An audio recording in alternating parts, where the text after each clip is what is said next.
All right, so we'll go ahead and get started. Thank you for joining us. We're going to talk today about the Visiting Fellows Program. Um, I'm joined here today by Emily Hinga, who's our Senior HR Generalist and support for this program. Lucia Harrop, who's the CIRES and CIRES Liaison with NOAA. She's also administrative support for the VFP program. Janet Garcia, who is our International Employee Specialist and ISSS liaison. So she's here to answer questions about visas, if that's important for you. And my name is Becca Edwards. I'm the Director of Access and Cultural Innovation for CIRES and the program lead for this program. The acronym for this program is VFP, so you'll hear me referring throughout this session to the VFP as opposed to Visiting Fellows Program. All right. So about CIRES, which is the organization that hosts this program, CIRES stands for the Cooperative Institute for Research in Environmental Sciences. We are located at the University of Colorado Boulder, or CU Boulder, and we have partnered with NOAA since 1967. We're putting a link here for you to our website and particularly our strategic plan because that's an important part of the application, as you'll see today. We'll go through in great detail how to fill out the application for the VFP. Our mission is to conduct innovative research that advances our understanding of the global, regional, and local environments and the human relationship with those environments for the benefit of society. So we are the largest institute at the University of Colorado Boulder. We have over 900 researchers, students, and administrative staff. We have about 200 graduate students and undergraduate students. Over 400 of our researchers are embedded at the NOAA Center, which is down the street from CU Boulder, in 7 different NOAA labs and centers. So we have 4 research centers under the Oceanic and Atmospheric Research, or OAR. So 4 of the labs are in that. And then we have 2 National Weather Centers and 1 NESDIS Center. We also have 20+ faculty across many departments at CU Boulder, including geology, geography, atmospheric and oceanic sciences, environmental studies, engineering, and biology. And then we also have many centers and programs that are embedded in our institute, and you can see some of them there: Earth Lab, ESOC, CEEE, and you can see all of those centers and programs on our website at cires.colorado.edu. So I'm going to go to the next slide. So our research includes many different areas that touch on environmental sciences. So we do research on atmospheric sciences, biology and ecosystems, particularly atmospheric chemistry, cryosphere in the polar regions, solid earth, space weather. We even have a center that studies space weather prediction, water resources, data science, remote sensing, and social science. So that doesn't encompass everything we do, but highlights a lot of our areas that we focus on. This diagram might help you understand the node of cooperative agreement. So CU Boulder has a cooperative agreement with NOAA such that we can have those 400 researchers in their building. So if you look at the left side of the diagram, it shows you all of those laboratories and centers that are included in the NOAA side of our research. The Office of Education, National Center for Environmental Information, the Chemical Sciences Laboratory, the Global Monitoring Laboratory, the Global Systems Laboratory, the Physical Sciences Laboratory, the Weather Prediction Center, and the Space Weather Prediction Center. So in any of those labs, you might find a sponsor. You do need a sponsor for your project, so there might be somebody that's located on that side of the diagram. On the right side of the diagram are the academic departments that we have at CU Boulder that I mentioned earlier, as well as some of our centers, such as the North Central Climate Adaptation Center, the Center for Education, Engagement, and Evaluation. And again, your sponsors might be located on this side of the diagram as well. They just have to be a CIRES fellow or senior research scientist. And then we show along the bottom that we have a very large CIRES administration. So we're very lucky at CIRES to have a large HR team, IT support. We have administration that helps with our proposals. So it's a very large organization and very supportive. So it's a great place to do a postdoctoral or sabbatical fellowship. So we do have 2 pathways for this fellowship. One is a postdoctoral fellowship.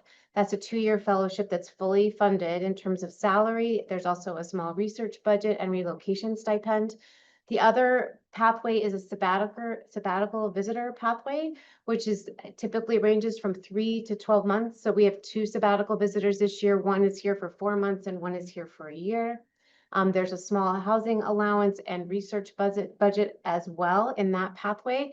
We're going to primarily focus on the postdoc pathway today. So if you have more questions about the sabbatical visitor opportunity, please feel free to reach out to me, Becca Edwards, at colorado.edu to discuss that pathway. Thanks, Lucia. Okay, so in terms of eligibility for the postdoctoral fellowship, so the applicant should be no more than 4 years out of completion of your PhD at the time of application.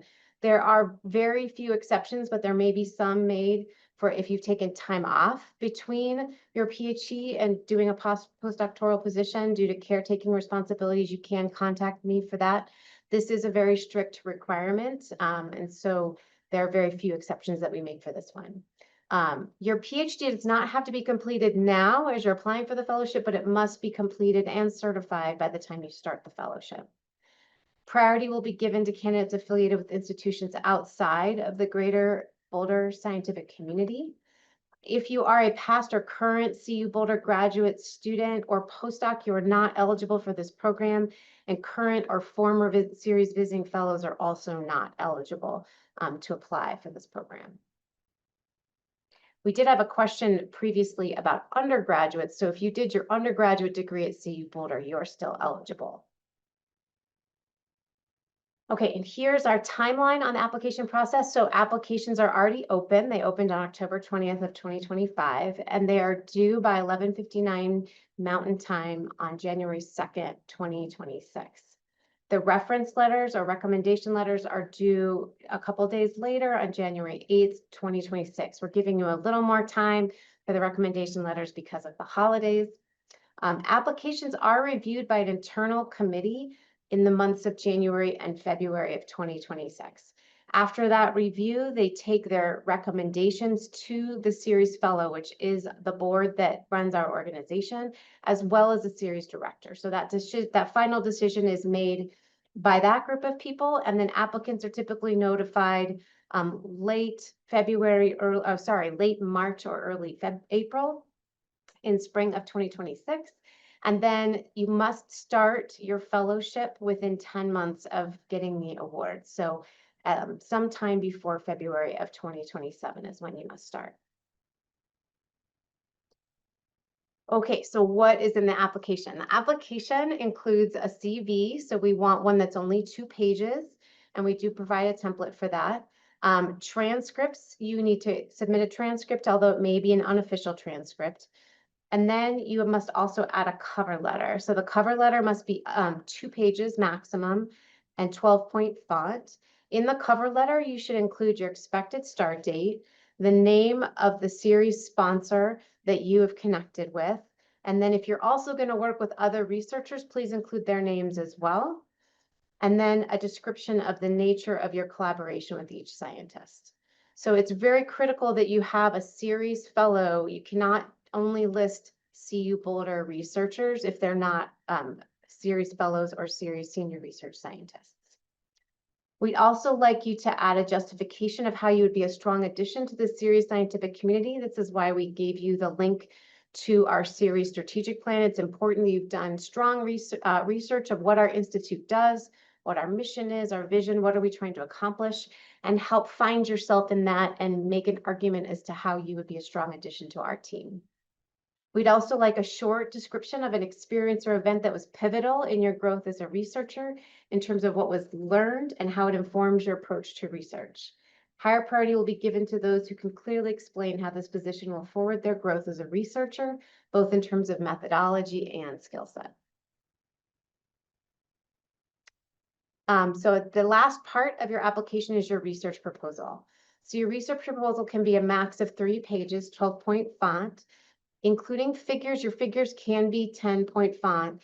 That 3-page limit does not include your references. So you can include those and have a longer proposal that you're submitting, as long as the research proposal itself plus figures does not go over 3 pages. The proposal should outline your motivation for your work, its novelty and potential contribution to the field, the research question, the methods to be pursued, and the expected outcomes. So this is really a research proposal to encompass your time in this fellowship. So you don't have to expand to a larger vision on this research. We're trying to hear exactly what's going to be done. What's the research question for this period of time? What's your timeline for achieving outcomes over those 2 years? And how you expect to accomplish some of the things that you are interested in. You should also have a scientific rationale for why you would be doing this work at CIRES. So it should be very strongly connected to your the research of your CIRES fellow or senior research scientist that's supporting your proposal. And we're going to talk a little bit more about that sponsor in a minute. And then remember that this review committee that I spoke of that's going to be reviewing the applications in January and February will be an interdisciplinary team. So there might be somebody on that review committee that is not in your discipline. So make sure that you're writing your scientific proposal for a broad audience.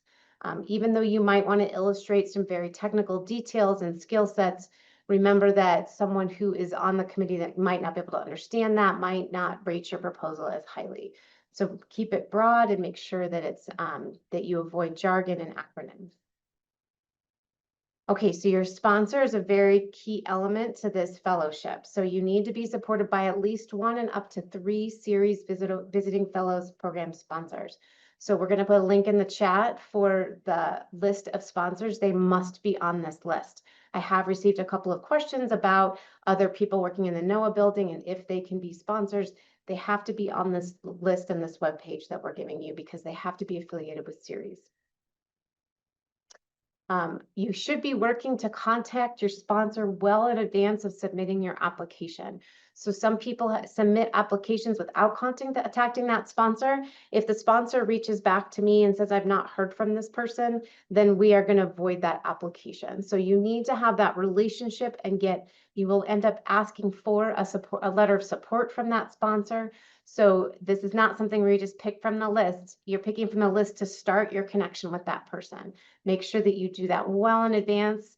So be doing that now and then design somewhat in collaboration with that sponsor. So they do expect to receive an idea from you, and we'll talk a little bit more about that later. So they're not going to be co-writing the whole proposal with you, but they will help edit and make sure your timeline is reasonable for the project.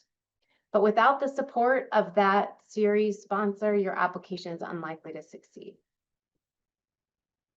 We also ask for letters of recommendation from people that you've worked with.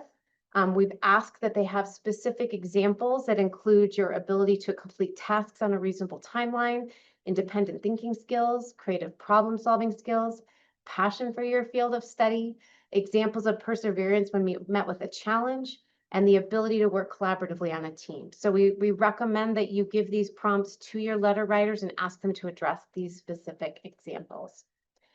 Be sure to contact them well in advance to give them plenty of time to write a strong letter. And then remember that it's your responsibility to make sure they're submitted by the deadline. So I've written many, many recommendation letters over the years as I'm a chemistry professor at CU Boulder. And I will say that I really appreciate when a candidate gives me some ideas for that recommendation letter. So if you have ideas of stories or projects that illustrate some of these examples, feel free to share those with your letter writers. And then I also appreciate reminders as well. So don't be shy about asking the person, can I give you a few reminders about the deadline? Given that the deadline is right around the turn of the year, they might appreciate that. CIRES sponsors cannot be your recommendation letter writers. So they all are going to be writing a letter of sponsorship for you, but they cannot be one of your references. Okay, so we want to give you some ideas of a qualities of a strong application, and then we're going to give you some notes from sponsors who have told us what they feel like works to build a strong relationship from the beginning. So make sure that you're following our guidelines. So read the website carefully, read the instructions, and make sure that you've addressed the points we've asked you to address. It's really important that the research is novel, that you're not just continuing one of the research points you find on the sponsor's website, but that you're really suggesting something new and interesting for them to consider. That support of the sponsor is very important. And then a clear benefit of the research to CIRES. So why would you bring something unique in both your proposed research and in your skill set to our community? We're also always looking at developing collaborations across CIRES. We're a very collaborative institute, and we're looking for interdisciplinary and multidisciplinary approaches. So anything that helps us see that you're helping build some of those relationships is really important. So we did have a question a couple of years ago about doing these fellowships fully remotely, and that's not an option. This is intended to be a fellowship where you are helping to network across our community and benefit from the really amazing opportunity you have to both be interfacing with NOAA researchers, CU Boulder researchers, postdocs across the university. And so this is important that you're engaged here in Boulder. We also were working to meet the imperatives of our strategic plan, so please make sure you're well versed on those. All right, so a couple more suggestions. Following the directions on the website, keep track of those deadlines. Those are non-negotiable deadlines. Reach out to your sponsor early. I'm going to give you some more sponsor tips on the next slide. And again, just a reminder of some of the points we've made. Write to a general scientific audience and avoid jargon and acronyms. So make sure that imagine somebody reading it from outside your discipline could understand what you are proposing.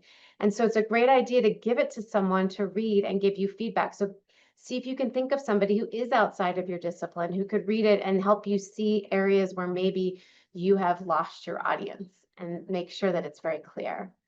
Be very specific about what problem you plan to address and motivate the work. So why is it important? Why is it interesting? Why is it needed right now? We do receive many proposals that are not realistic, so make sure you have realistic outcomes, things that can be accomplished in a 2-year period. We sometimes have short, no-cost extensions, but generally we're looking for proposals that could fit in a 2-year period. And again, make sure that your research really fits within our organization. So it's not a good program to bring previous research and expect that someone is going to host you to do that research. It really needs to fit within our goals and our mission. We have some suggestions from CIRES sponsors. So they want you to start with email. That's the best way to reach out to them to ensure time for feedback. They get many, many, many requests. And we are headed into conference season in December. Many of our researchers go to a couple of conferences over December and January, so make sure that you're reaching out now. When you're reaching out to them, write a one-page proposal that's similar to a concept paper that you might write to a federal agency. So think about what you could give them as a short introduction to who you are, what you're proposing to do, so that they can make sure that it fits within what they do. And they really find that they're most likely to connect with someone if the research clearly fits within CIRES, if they see a clear connection to their ongoing research, but also a flexibility to adapt. There might be some changes in the research throughout the 2-year period while you're here. So they're looking for somebody who has an interest, but isn't locked into that interest, right? Has some flexibility to adapt. They're very interested in potential collaborations across CIRES. You're going to hear from a fellow today who actually has 3 sponsors, one who's located here on the campus and a couple that are located at NOAA. And so that's a really interesting piece for us if we can see those connections. They want to make sure you already have a strong idea. So they're willing to iterate with you and help you build your application, but there should already be a strong idea in place. You shouldn't be coming to brainstorm from the get-go with your sponsor. They're very busy people, so they're looking for something that has a clear direction and goals, and then they can help you iterate on that. They are really looking for innovative and creative ideas. They speak quite a bit about looking for people that are creative problem solvers and that they can see that from your email. And they also really emphasize that your reviewers have to see that as well. So they really make sure this innovation is clear to somebody outside of the field. So again, an innovation might be clear to somebody in your discipline because they know what's happening and where the field is going, but make sure that you can draw that connection for someone who's not in your field. And then they feel it's important that they can see you've done your research. What do you know about our institute? Have you read through our website and looked at some of our centers? Do you understand what some of the interesting research is? You might make a connection for them they haven't seen, a collaboration across our institute that would be really interesting for them. So make sure you've done your research before you reach out to them.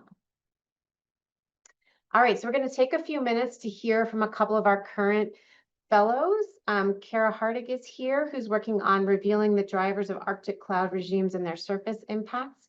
And then we also have Tom Drewer-Schwartz, who's working on a holistic perspective on natural climate mitigation through forestation. So I'm gonna stop sharing my screen so we can hear from them. And then once they're done sharing and we'll go back and forth, then we'll answer some of your questions.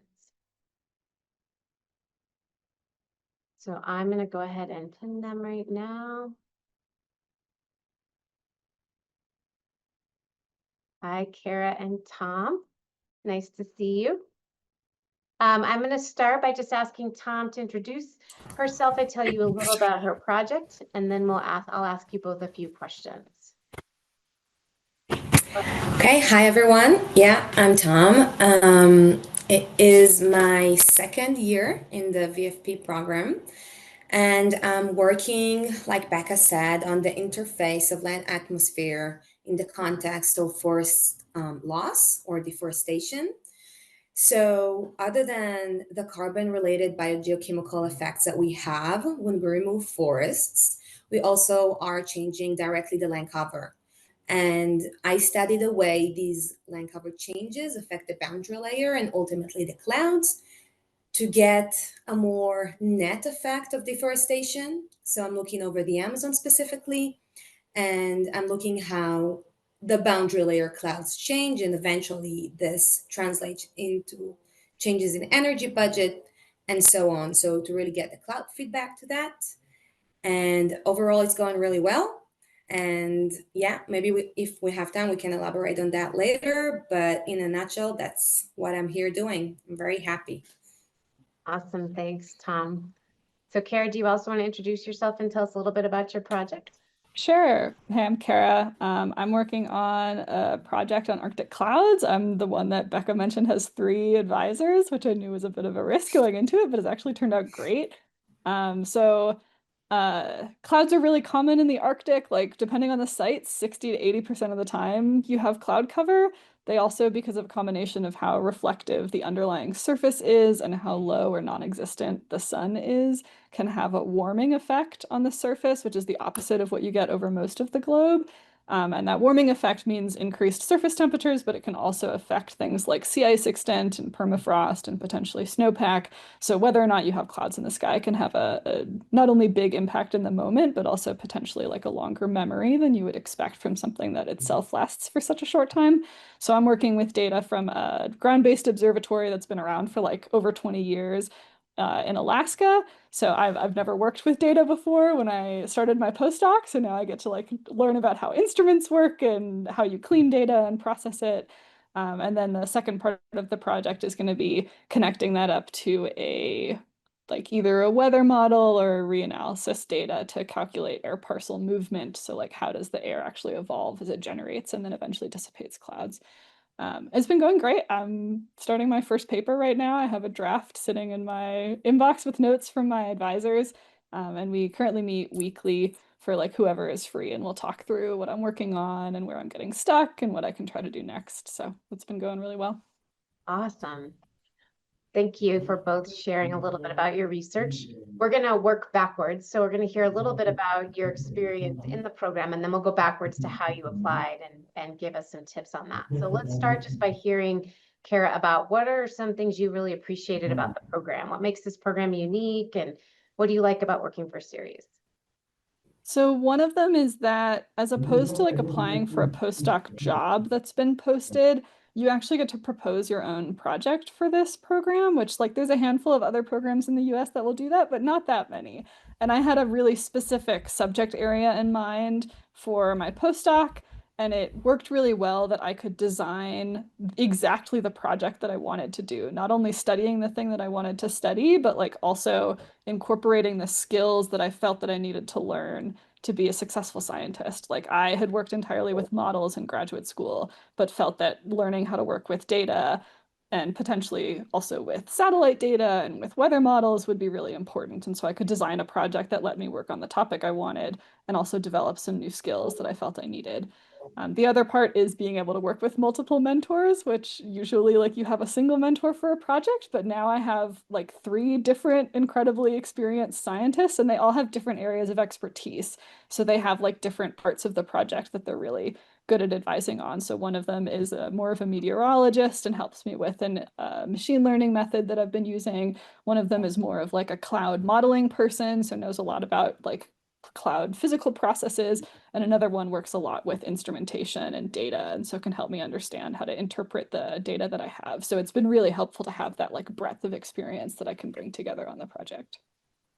Awesome, thank you. How about you, Tom? What you appreciate? I Yeah. Yeah, I totally agree with what Kara said about the science. I will, though, emphasize a different perspective. So I had to relocate to the US for this postdoc, and I really want to share that the CIRES team was invaluable in this transition. So we moved here for my postdoc, my partner, and 3 kids, and they really helped us through it from getting the visas, all the bureaucracy. It was really, they were there from the start. And the second thing, which is going on now throughout this year, where we have this huge uncertainty in NOAA, which is where I'm embedded. The CIRES team was really supportive and really made me feel like I'm protected through this scholarship, which is not something that I take for granted at all. So I know that I have this like um, state of mind that I can really focus on doing my research and not have to worry within this 2 year time period about job security and different uncertainties that we have going on. So I really want to emphasize this because we're still working through it and that the series has been amazing with that. So I'll take the opportunity also to thank you guys. Awesome. Thank you. Yeah, we're so grateful. We have an amazing HR team. Emily Hinga is here to represent them, and Janet Garcia also does so much to support our folks. So that is one of the huge benefits of CIRES is, again, that large administrative team. It's a great place to work. I just want to say in the chat, I think I fixed that question Google form. So feel free to, oh, you have questions that you can put in a question about the program in general, but you can also put in specific questions for the panelists so we can ask them before they leave today. So feel free to give that a try again. I think I fixed the link. All right, so I want to go back and start with Tom this time. Can you tell us just a little story about how you connected with your series sponsor and what you would recommend in terms of making those connections? Yeah, so the way I went about it was I first had this wild idea of sort of what I wanted to do, like a big picture idea. And I started to really think it through. And I went through the list of CIRES fellows and I found this one CIRES fellow that I really think I want to work with, that the research aligns between the two of us and with this idea that I had for the postdoc. I reached out to him well in advance, like Becca said, and we had a couple of meetings through Zoom where we kind of fine tuned the idea. I wrote the proposal, he went over it, and together then we thought who might be interested in collaborating with us on this project. So I wasn't familiar with many of the scientists which today are my mentors. I also have 3. 2 of them are more kind of day to day, but we definitely gave this like thought together. So this worked for me, and I'd recommend it. If you, even if you don't have 2 or 3 scientists, start with one that you think might be successful collaboration and brainstorm with him or her who else from the list might be a good fit. And just to follow up on that, Tom, because a question did come in and about that, like, what would you recommend in terms of if they're interested in looking at what NOAA does? Would you just recommend that they start looking at some of those lab websites to understand who else they might include as a potential collaborator outside of their series sponsor? I definitely start with the website, get familiar with the names of the subject, what people are doing. But more than that, I would reach out to as many people as you can. I met with many online before I submitted. I try to see if there is like a good vibe, if there's a good conversation, if we're sort of like if there's a click.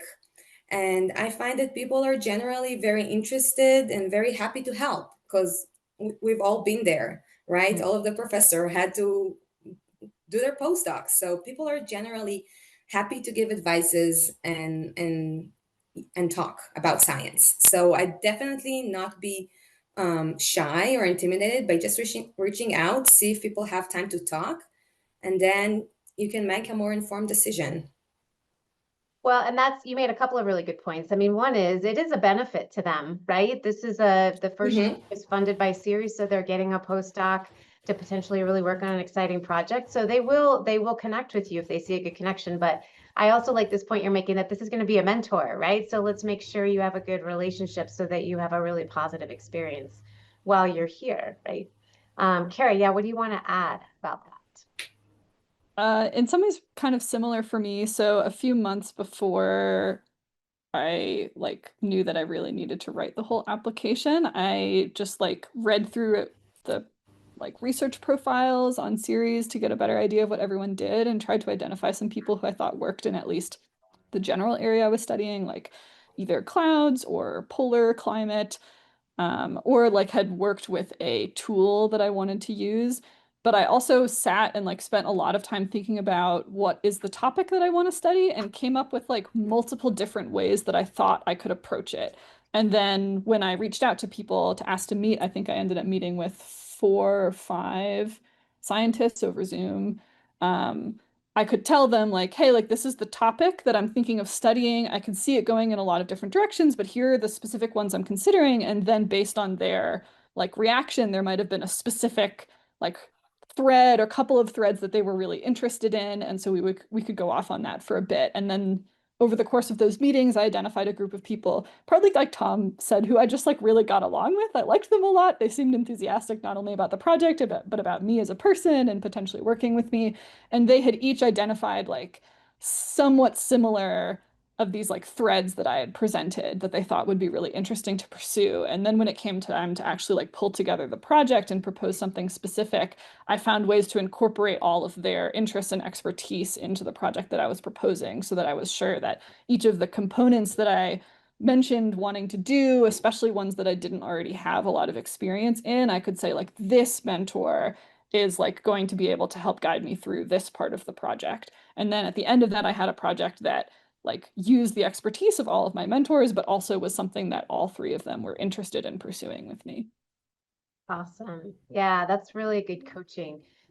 Have either of you, because this question came in as well, heard from other fellows where they went after their experience in this fellowship? I know a lot of people have ended up at Ceres. I just talked to somebody the other day who has a research position here and started in the VFP. Have either of you have any comments about career outcomes for after this postdoc that you're excited about or that you've heard others achieve? Well, I have in my group another VFP, well, former VFP, who's now applying for positions, not in the US, but abroad, but it looks very good for him. And also, my co-advisor, Ben, was a former VFP, and he's now a professor at CU and a CIRES Fellow. So I think the odds are good for alumni, but I don't really know a lot more people. Yeah. Yeah, I think it's a strong program from the sense that you do have ways to make such a large network between everybody you can interact with over in the NOAA building, but then also on campus. So I think there are some strategic moves you could make to really build a strong career from this program. Did you want to add anything to that, Kara? I guess just that it's a blessing and a curse that series is so big because I don't actually know that many of the other VFPs. Like we meet like maybe Oh, once a yeah. semester to do like a breakfast event and see how everyone's doing, but like a lot of them are placed in, if not different research areas, then even like totally different institutions. And so Yes. I Right, like I right. mostly know people within the department that my office is embedded in, which is great. Like I really love that community. Awesome. But Yeah. yeah. That's a good point. It's also a busy time, so I understand that too. So we'll go back with Kara. What are your tips on writing the research proposal? So any advice you would give? So I feel like I touched on a few of them already that like once you have your sponsors identified, you want to be able to make it pretty clear like why those are the right people to mentor you on this project. The other piece of general advice that I got that I found really helpful was it can be really good to combine like a familiar skill set that you already have with a new topic. So like taking a tool that you already know and applying it to something new, or taking a topic that you already know and trying to learn a new skill to apply to it. Because you want to be able to make the argument both that like this will be a learning experience for you and there will be some part of it that is new that will help you to like grow your research capacity, but also that there is enough of it that you already are familiar with that you are a person who is well suited to pursuing that project so that you're not proposing something that's like so far out of left field that it's unclear whether you're going to be successful. So I found that really helpful when I was designing mine and decided to go for the like taking a technique that I had learned in graduate school and applying it to a very different system to study a very different thing. And so I think I was able to like more or less walk that line between this would be a great career growth opportunity for me. There's a lot of new skills that I would learn along the way, but there's also like the core of the project is this one big technical piece that I already know how to do. So I think that that was really helpful. The other is just to like start early and give your sponsors a lot of time to have feedback on like the overall project as well as on the written proposal itself. So I sent my proposal draft out to all of my sponsors and got feedback from them in at least one, if not two rounds of feedback before I submitted the final draft because like you can think of it like you guys are working as like co-developers of this project idea and so like you Right. want them to be like invested and to have the opportunity also to just like tell you how to write a better research proposal because I had never written like a big one before I started applying for postdocs. Awesome. Tom, what do you want to add in terms of tips for writing the proposal? I think Cara mentioned most of it. I'd add to what she said and what she said, Becca, which is be as concise as you can be, to the point. Write it as a standalone document that any scientist from outside your field can understand. I think you've covered most of it. In my experience, I find that adding a schematic really helps. I Yeah. think it helped me into like organizing my thought into sort of like a workflow. And I think it benefits other people that are reading it as well. It helped my mentors, and I guess it helped the reviewing committee as well. So I know it's like expensive real estate because the research proposal is kind of compact in length, but I think it might be helpful. I really love that idea because we talked about writing for a broad audience, and I think a schematic really helps if it's outside your discipline to visualize the project. So that's a really smart idea. Tom, anything you want to share about recommendation letters and how you worked on getting good recommendation letters? Like, who did you ask, and did you give them some prompts or ideas? Yeah, so I think similarly to what I said before about reaching out to fellows, reach out to people. I mean, obviously you have to know them and they have to know you, but always keep that like in mind that we all do it. We all need recommendation letters. So generally people are happy to do it for you. Of course they have to know you and everything else. And for me, my PhD advisor actually helped a lot in sort of help me guide me through it. So he proposed some names that I would have never thought about reaching out because I was maybe too shy or didn't think it's appropriate, but he really helped me with this. And yeah, I had like a one page of what I thought were my strengths, the things that will help me accomplish everything that I wrote in the proposal, my skills that I think were specifically benefit the proposal and stuff like this, which I know really helped, like you mentioned, Becca, to people that might know you but might not really dive that deep into your proposal or stuff like this. So sort of have this bullet points to guide them through it. Awesome. Yeah, Kara, what do you want to add? I think Tom's suggestion that you like at least offer to like give them a set of like here are the types of skills that it would be great if you could highlight can be really, really helpful. The other thing that I would add is especially if it's someone that you maybe don't work as closely with or haven't worked recently or like haven't had the chance to talk to about this program, it can be really good to tell them what this specific program is looking for. Because often it will say on the application website, like, these are the skills that we would really like to see, or like maybe they really want you to do like interdisciplinary collaborations. And so then you could prompt your letter writers and say like, hey, I'm hoping that you can write this letter for me, and then to make their job easier, but also to make their letter of recommendation more relevant, you can suggest like, these are the types of things that this program is really interested in, or like, these are the sorts of skills that I think would be relevant, or like, here's an anecdote from a time that we worked together that I think like helps to demonstrate the sort of thing that I'm hoping to do. And that makes their job easier and also makes the letter more relevant. Awesome. Yeah, I totally agree with that.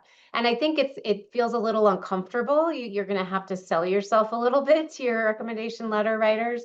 But from the side of being the person who's writing that letter, I just really, really appreciate that, to be able to include something really relevant and really understand what the position is about.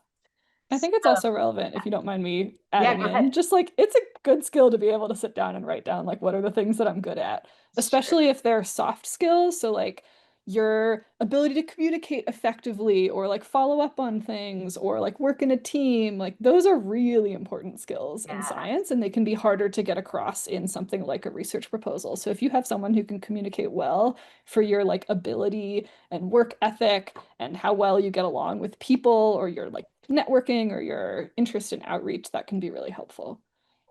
Right, that's great. Well, I just want to highlight a couple of things that Kara and Tom have done while they've been at CIRES to give you a sense of other ways you can connect. So I know that Tom has helped run an all-hands social science once a week meeting in her lab where people come and share a little bit about themselves and a highlight about their research, and it's a community building exercise. So she's gotten really involved in the leadership at her NOAA lab in that way. And then Kara actually joined a dialogic skills program that I ran last year and did a lot of scenario work, helping us build some of our scenarios around difficult, challenging moments in our research team. So there are lots of other ways outside of your research that CIRES might be a place that you'll grow other skills that you'll put on your CV, or that you'll just really enjoy being a part of. So I want to thank both of you for being here today. Is there anything you want to share before we move to any more questions from the audience? Good luck. You got it. All right, so I'm gonna move the pins there. And just leave it open for questions. You can unmute, you could put them in the Google form, or you can raise your hand, put them in the chat. Any last questions that you have about this program?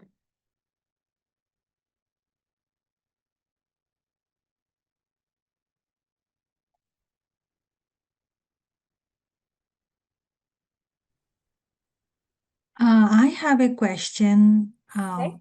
I reached out to you, Beck, also like a couple of weeks ago about finding a sponsor. Uh, I reached out someone from the sponsor list. So he is saying that he's very busy now.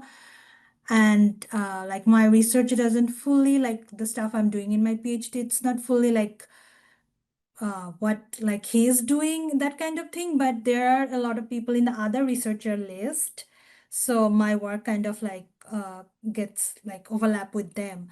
So is there any way like I can get someone from the sponsor list and reach out someone from the other researcher list too, and like write something that like like get 2 or 3 sponsors kind of thing, and like can I get from those other researcher list, like reach out to them also? So I don't know if I'm clear which researcher list you mean. I mean, I think you do So need, there are like sponsor list. So yeah. there is like a section called sponsor list, and there is another like called like other researcher or something. I think they are not fully like CIRES people. They're like affiliated with CIRES. Okay, yes. So the sponsor, you have to have a sponsor. So I think that's the place to start. I think if you see other researchers that you think would be good collaborators, then you're making that pitch to your potential sponsor, that they could be involved, and that might make your sponsor a little more interested in joining a project that feels a little bit farther away from what they're doing right now, but they can see it as a potential collaboration. But you do, because you have to have a serious sponsor, you want to start with the sponsor list first. And I think if you can, from what I heard from Tom and Kara, I think trying to get a conversation with somebody, the email is the reach out, right? But I think you should ask if you can have a short conversation because they might connect you. That, you know, many of our sponsors, they know the research across the Institute really well, and they can give you suggestions for other people to reach out to. But I would try to get conversations as much as you can, and just see the email as the starting point, right? So Yeah. that you can start to flesh out that idea together. Is that helpful? Yeah. Thank you. Any other questions?